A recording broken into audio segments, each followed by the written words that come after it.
revisão da vida toda.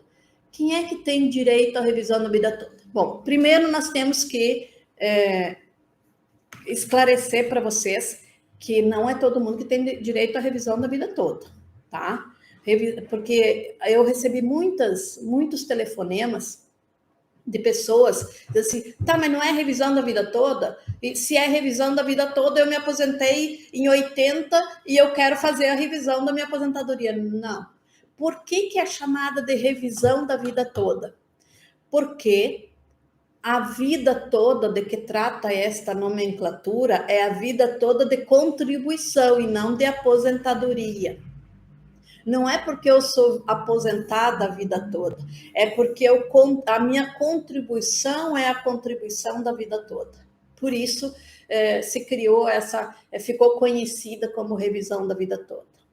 Por quê? Porque antes de 99, tá, o cálculo da aposentadoria era feito só sobre os últimos 36 salários de contribuição. Antigamente, bem antigamente, quando eu comecei a advogar, só se usava os últimos 36 salários de contribuição para fazer o cálculo.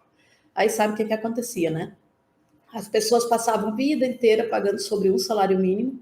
Quem era empregado não, porque a contribuição era compulsória, daí era de acordo com o salário da aposentadoria da carteira, tá? Mas quem não era trabalhador, desculpa, não é quem era aposentado. Quem trabalhava com carteira assinada, a contribuição é compulsória. Daí a contribuição é em cima do salário, era em cima do salário que a pessoa recebia, é a contribuição. Mas quem era contribuinte avulso, contribuinte autônomo, passava uma vida inteira contribuindo sobre um salário mínimo. Daí, quando faltava 3 anos para se aposentar, saltava de um salário mínimo para 3 salários mínimos um ano, depois para 5 salários mínimos outro ano, e depois para 10 salários mínimos no último ano. E aí, a média de salários de contribuição dele nos últimos 3 anos, que era usada para fazer o cálculo da aposentadoria, saltava para, fazer a média de 5, 8 e 10. Eu não estou aqui tratando de matemática, mas, enfim, ficava com uma média lá de 6 ou 7 salários mínimos a sua aposentadoria. Por que se reclama muito de déficit da Previdência?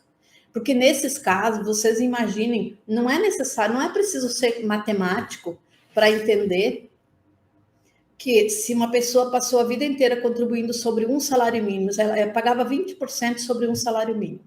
Daí, ficou 28 anos, 27 anos contribuindo sobre um salário mínimo. Daí, nos últimos 3 anos, contribuiu sobre 5, 8 e 10. Né? Aí se aposentou com 6 salários mínimos. E naquela época tinha pessoas que se aposentavam muito jovem. A gente se aposentava com 45 anos. Né? Aí tu imagina alguém que fica 30 anos contribuindo para a Previdência Social, em cima de um salário mínimo, basicamente todo o período, né? E daí se aposenta com 50 anos, 45, 50, vamos colocar 50, se aposenta com 50 anos, com a expectativa de vida de hoje, há 20 anos atrás não era muito diferente, 2 ou 3 anos de diferença, mas enfim, tem pessoas que vivem 80, 90 anos, né? Vamos dizer que essa pessoa viveu 90 anos. Ela se aposentou com 50, pagando um salário mínimo para a Previdência Social, para formar aquele bolo para pagar a aposentadoria dele, porque é assim que tinha que ser, né? Hoje o sistema é diferente, mas naquela época era isso. Aliás, é isso que devia ser a Previdência Social. Você formar um bolo para poder pagar o teu salário lá no futuro, quando tu te aposenta. O que acontecia com essas pessoas?